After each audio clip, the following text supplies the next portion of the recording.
from the Ticats Audio Network.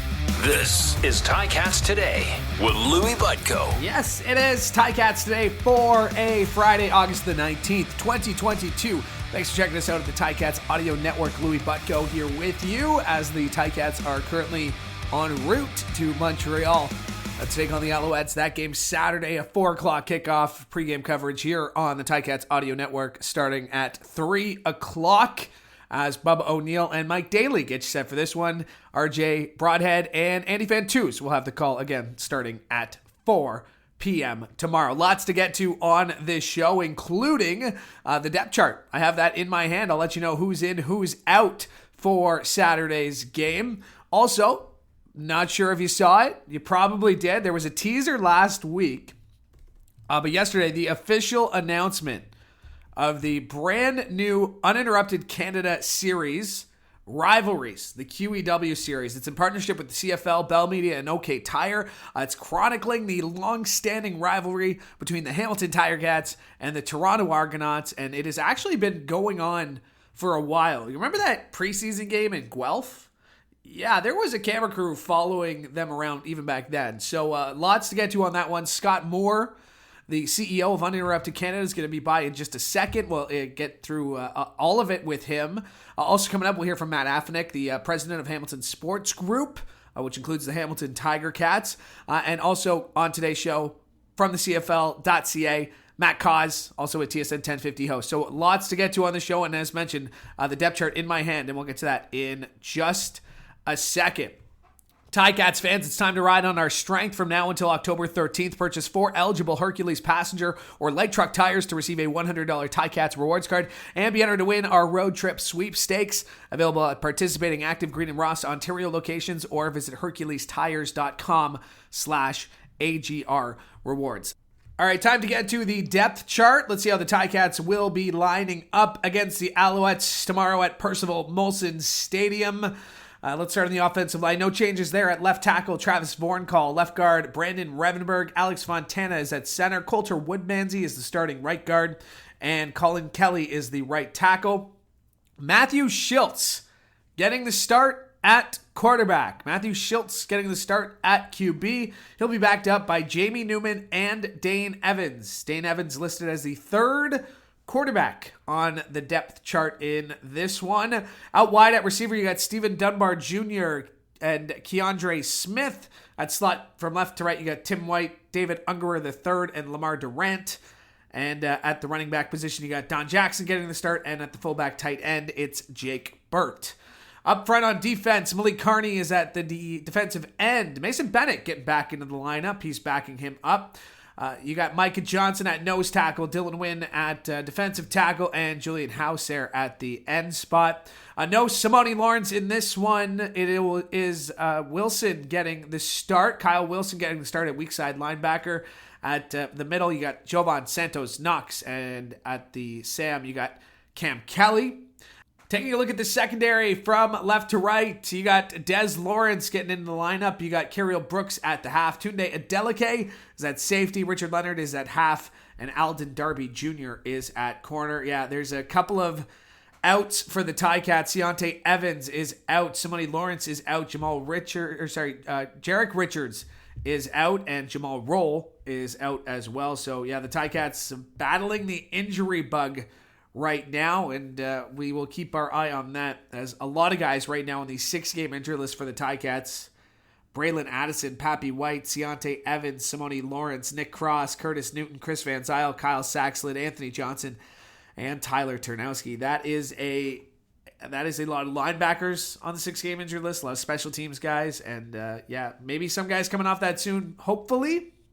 And hoping to see that soon. But yeah, that's how the Ticats will line up. And it's just kicking. You got Seth Small, Don't want to forget about these guys. Seth Small is handling the kicking. Mike Domagall is the punter. Gordon White's the long snapper. And Lawrence Woods the third will handle the kick return and punt return duties.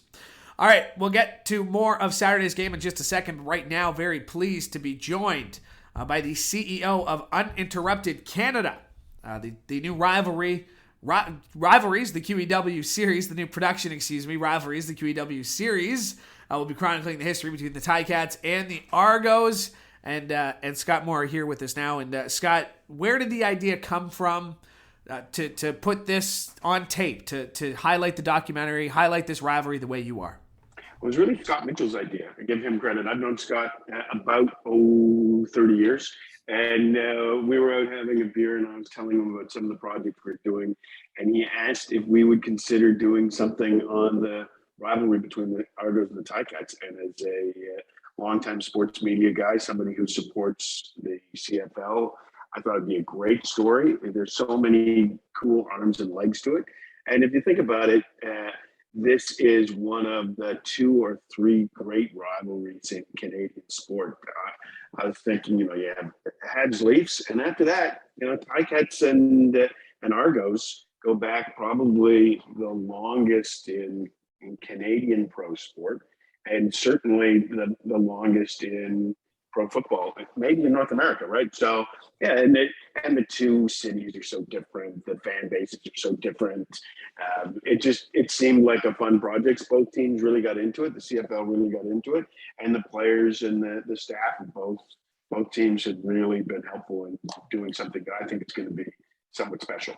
We mentioned, it's Scott's idea. So I have to think that there wasn't as much pushback from him when you said, we want everything. We want as much access as you can give us.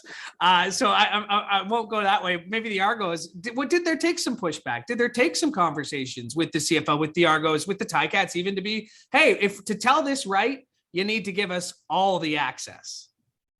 No, both teams and the league were 100% behind it, and they understood that if we're going to do something that's just a little different, you need to be able to pull back the curtain a little bit for the fans and see things that they wouldn't normally see on TSN's outstanding coverage of the league.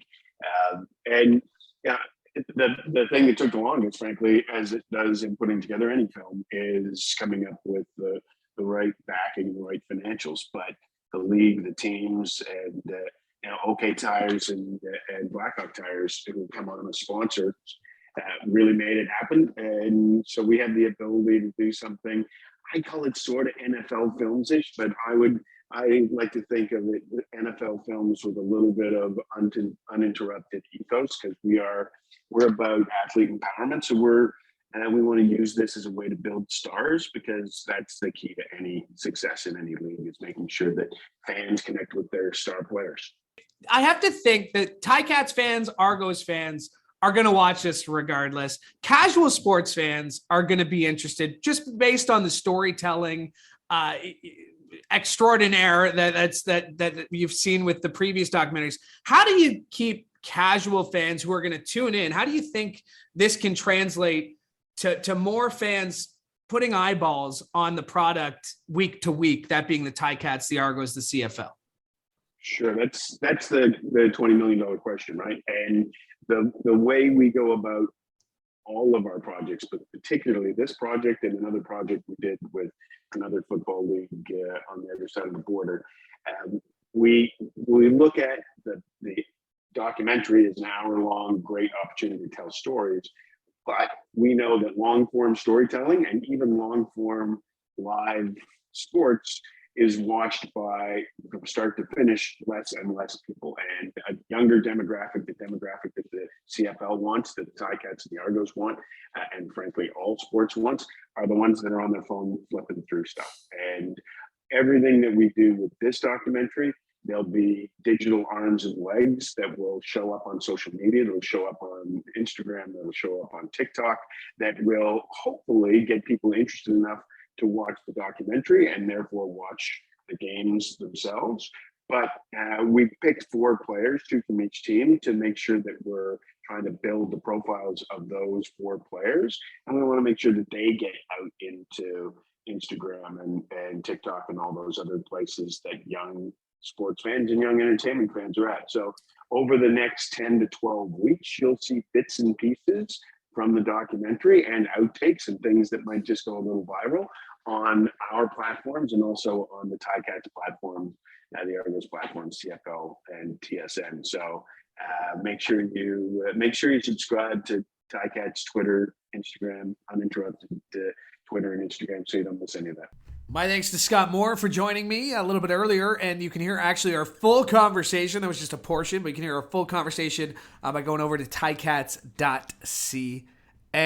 And for more on this, let's check in with the president of the Hamilton Sports Group, which of course includes the Hamilton Tiger Cats, Matt Afinec. And Matt, why was this the right time to tell this story this way? Well, I think we live in a day and age, Louie, where storytelling's never been more important. And the ability to go behind the scenes is something that fans, both ardent and passionate and casual, all want to see.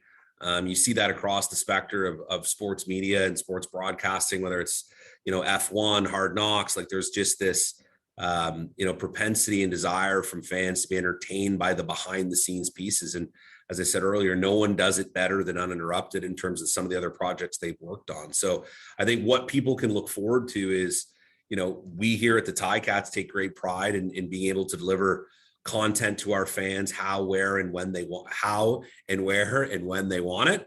And we think this just takes this to a whole different level in terms of type of content, very behind the scenes, shot by professionals who are the best in the business of putting that story together, and telling that story of the rivalry through a very, very behind the scenes lens. Is it safe to think that this could be an opportunity to maybe gain some new fans, or to introduce this rivalry to people who maybe not follow the CFL, but love that excellent storytelling that, like you said, the Uninterrupted is proven to show? Oh, absolutely. I think that's one of the great, one of the many but great benefits of the project is just working with such a reputable and incredible production partner in Uninterrupted. They just have an amazing audience that frankly probably a portion of that audience aren't necessarily today CFL fans or know anything about the Ticat Argo rivalry. So our ability to reach that group through the Uninterrupted audience was a huge selling feature in terms of our real desire to get involved in the project. We talked to Sim about the project. We've talked to Dane about the project because it really was in depth. They went into their homes. They followed them around. Was there anything that they came to you saying, "Hey, we want to do this"? Because this seems like you talked about it. There's a lot of behind the scenes, and fans are probably going to get closer to this rivalry than they ever have been before. Was there anything you said, "Hey, maybe that's a little off limits," or were they given free rein? They were obviously given free rein within what in this case Dane and Simone were comfortable with. But I think, as we can all appreciate as sports fans, first and foremost, Louis, is the best stories are told, in an environment where it's just people living their lives and things happening authentically. So no such restrictions were put in place. And I think the whole value in a project like this is showing the fans and taking the fans behind the scenes of, and in the case you just gave, like, these are two phenomenal men that when they leave the facility every day have lives and families and make contributions to our community and all the things that all of us normal people do, and just having some visibility to that as a fan and what that looks like, again, is a unique part of what this project will deliver. And that is Matt Afinec, and you can hear our full conversation over at Ticats.ca. All right, let's get back to the football field, more specifically Saturday's game. Ticats getting set to take on the Montreal Alouettes, and here to discuss CFL.ca and TSN 1050 radio host Matt Cauz. And Matt, let me just say, I've been doing the show a long time, in many more ways than one, but this is the first time you're on in 2022. I am so disappointed in you. I'm just shocked it took this long. Louie, you call that a guilt trip? Okay, I grew up with my mom. My mom was the Doug Flutie, for a CFL reference, on guilt trips. That was Cleo Lemon. I'm kidding. I apologize. I love being on here. Great to see you, my friend. I don't take personal responsibility, so I'm going to blame you. Okay, all right. I'll take full responsibility. Look at that. Yeah, you say I'm bad at guilt trips. I'm taking the blame immediately. One answer. That's all it takes. I feel like Obi-Wan Kenobi in Star Wars. I'm like, these are not the droids you're looking for. And it's like, well, I guess they're not the droids. Yeah, all right. Well, stormtroopers. Let's move on. I told you to keep it light, so I'm going to start with a simple question here. Who are the 2022 Hamilton Tiger Cats? I have no idea. Like, honestly, this goes back to the decision to go with Dane Evans over Jeremiah Masoli. And Masoli was certainly much more of the soul of this team for years and years in the past. And I'm not here to relitigate the decision they made there.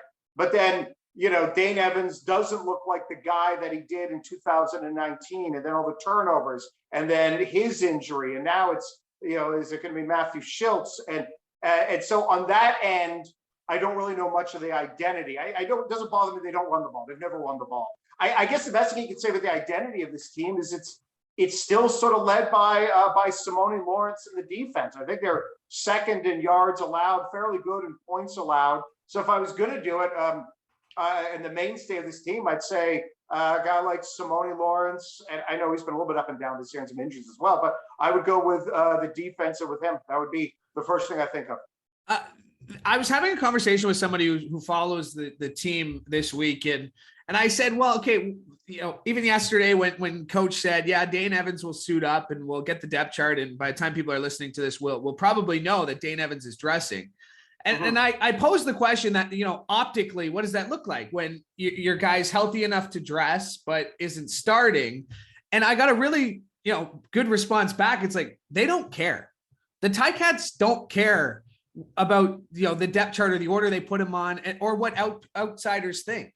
Yeah. And that's a pretty big ask of your players and your coaches to say, hey, ignore the outside noise. It's easier said than done. Oh, it is, especially, in an era of social media. And it's something, it's a blind spot for me because I'm 47. Social media didn't exist even when I was really 30. It was still pretty new with, when Facebook was going, but that was about it. But now you get guys, and take like Matthew Schultz. He's 27 years old. He grew up with it his entire life. So it is difficult to ask any of these players to ignore the outside noise. And it's got to be tough because, they went in with higher expectations going into this year, going to back-to-back Grey Cups, nearly winning last year against the Bombers. And now they're battling it out with Montreal to see who can be a couple games behind the Argonauts, who haven't exactly had a stellar season. Of course, no one in the East has this year. Yeah, and we'll get into the Argos in a second. And again, I really started this very seriously after saying I'm going to keep it light, but I will point out that Dane Evans quit social media. Dane Evans quit Twitter this week, and I quizzed him on it. He said there's a lot of negativity. And again, the one thing I always say about us getting to cover this game and this sport is these professional athletes are, yes, at the top of their game, the very best of what they do. But at the end of the day, guess what? They're still human, Matt Cauz. They still enjoy a glass of wine at the end of the hard day of work. And you know what? A couple of thoughts on that. I remember a couple of years ago when I was at the Grey Cup and I met Trevor Harris. And I had certainly written columns where I'm like, high-end game manager, and just, I didn't really have faith in him. And then I met him and he was like the nicest guy. And I remember thinking to myself, oh, Matt, you're such a jerk. And then I felt guilty. I mean, I didn't retract anything I said, but I felt guilty. And I think the hardest part of this is that professional athletes, we don't view them as humans. Now, not nearly as much in the CFL, but in other sports where they make millions and millions of dollars, that money puts a barrier in terms of us having empathy. But you're right. Like, if you're having a bad day at work, it stinks for you and I. But when you're an athlete, your entire life, so much of your identity is as a professional athlete, as a professional football player. So when you're failing at your job, that has to hurt more than if I go on air and I mispronounce the name of half the Polish soccer team. Or any professional tennis player. Or any professional team, if any sport, any gender, wherever in the world you are. There we go. And again, I think it's important to note, and I fans have their opinions, and fans are certainly entitled to their opinions, and that's what makes the sport great. And Coach says it often. This is a sports entertainment business. And it's reasons that loudmouths like you and I are continually employed somehow. All right, Argos and Ticats. You wrote about this rivalry before. You've written about it hundreds of times, but this season specifically, you had a piece a couple of weeks ago. By the way, great job on the reverse jinx on the undefeated Winnipeg Blue Bombers story. Oh my God! Oh my God! Great job on the reverse jinx there, man. I saw it from 20 miles away. That lasted 18 minutes. And that was for people who don't know, I wrote, what is the best story? Nathan Rourke or the Winnipeg Blue Bombers going for like 12-0, 13 or whatever. And then they lose at home to Montreal. Yeah. I didn't realize I had the power with these fingers. Well, whatever you did, buddy, keep it up. As long as it's for the Ticats. But speaking of CFL.ca, speaking of the Ticats, you wrote about this before these 4 games in 5 weeks against the Argos started. Then we got the announcement about this brand new documentary that's being produced. What are some things that you want to see in this documentary being produced? What are, serious, joking? What do you think? What do you want to get out of this? Okay, here's what I want. First and foremost, there needs to be someone who follows Simone Lawrence around 24 hours a day. I need 24-hour a day Simone Lawrence. He's not shy. So that would be the first thing I'd want. Then another one on Brandon Banks. I want constant updates on what those guys are doing. Jagarrett Davis, I want to see what's his pre and post game in terms of workout.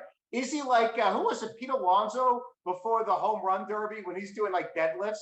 I feel Jagarrett Davis is doing that. I want a reaction cam on the Hamilton coaches for every Dane Evans turnover. Oh. But then in terms of more fun ones, I'd like to see the menu at the around Hamilton, around Tim Hortons Field for all the tailgating. And we've talked about this before. It's the only place where I've seen people doing vodka jello shots in the morning was around. Actually, another thing I want to know who is charging the most for parking. Like all those homes around Ivorywood, those are Ivorywood. God, I'm old. Around Tim Hortons Field. You said it, not me. Yeah, I know exactly. Tim Hortons Field. Go get a double after this. But they are the most entrepreneurial people. Are the people charging for parking within 100 feet? I think that would be the start of it. I'd have to think more about the non-football things I want in this. All right, let's get back to football. A big game to Saturday, depending on when you're listening to this. But Saturday night, Ticats, Alouettes, you mentioned it, trying to keep pace with the Argos. Argos got a tough task as well this week against the Calgary Stampeders. So, and maybe a chance to gain some ground. One of these teams is hopefully going to win. Hopefully we don't get a tie, and that's not the Cauz reverse jinx there, unless it is. But how big is this game for both teams, really? I mean, both are coming off emotional wins. The Bombers, like you mentioned, over the Argos with the Ticats. I mean, this seems like a huge game pre-Labor Day. Oh, it absolutely does, because the odds are Toronto will lose to Calgary. It's a very simple thing. The West beats the East. It's been like that for ages. It's certainly like that this year. And no Andrew Harris for the Argonauts. That's a big part of their offense. In terms of who this is bigger for, to me, it feels like it's bigger for Hamilton. Because if you're Matthew Schultz, I feel like he's probably going to get the start. He spent 4 years in Montreal. He was the backup to a lot of really bad quarterbacks. Now he's getting his first real opportunity. He's 27 years old. He's been around for a while. So I think it's bigger over there than maybe with Montreal, or I think it's going to be Trevor Harris starting for the Alouettes. So I think it's bigger. I think it's bigger for the Ticats. And, get this win, make it like a 1 game or 2 game gap. I think maybe one, just I have to take a look at the standings with them and the Argonauts. And then you got back-to-back. So I think it's a bigger game for Hamilton. I think there might be a bit more of a letdown for Montreal for what they did last week against the Winnipeg Blue Bombers. And really for me, I'm still trying to figure out who are the biggest difference makers in the East. Who are the players that can tip a game just by their own athleticism and their own skill? And that's there's been injuries to like the Braylon Addisons of the world. Now the injury to Andrew Harris and Vernon Adams Jr., never really just hasn't lived up to what the early hype was. That's one of my biggest questions. Yeah, and I think there's definitely some potential on the Ticats. We've seen the impact of Carriel Brooks, what he can do in the secondary. Yeah. Just the 3 games he's been back, 3 great games that we've seen him play. Tim White had a big game last week too. I think he's one of those guys who has the potential to break out. But again, all right, Matt Cauz, it has taken 11 weeks of the regular season to get you on the show. Hopefully it doesn't take you that long to get you back, okay? Get me back again after Labor Day. You know, we got 2 Argo Hamilton games. You know, get me back after then. And I won't. By the way, I didn't mean to wear like double blue. Sure. No, it's fine. It's fine. I didn't mean to do this. But Louie, it's been. I interrupted. It's been fantastic. It's great seeing you, my friend. Great seeing you. Thanks for doing this. Absolutely. My thanks to Matt Cauz for joining me today. My thanks to you for joining me today and all throughout the week, as we really do appreciate it. I appreciate it personally, so thank you, because it would just be me talking into a microphone to myself if it wasn't for you, the loyal listener out there. So thank you, and you especially. I hope you have a great weekend, but I hope everybody listening, casually or not, has a fantastic weekend. I hope the Ticats pull out a win in Montreal. We'll break it down for you on Monday on a brand new episode of Ticats Today. Make sure to listen all weekend for Ticats coverage here on the Ticats Audio Network. Ticats fans, it's time to ride on our strength from now until October 13th. Purchase 4 eligible Hercules passenger or light truck tires to receive a $100 Ticats rewards card and be entered to win our road trip sweepstakes, available at participating Active Green and Ross Ontario locations, or visit HerculesTires.com/AGR rewards. I'm Louie Butko. Hope you have a great weekend. Go Cats, go. Ticats Today can be heard every weekday, and we would like to hear from you. Email us at gameday@ticats.ca. Have a question or an opinion? We want to hear it. That's gameday@ticats.ca. Subscribe to the Ticats Audio Network on Spotify or wherever you get your podcasts.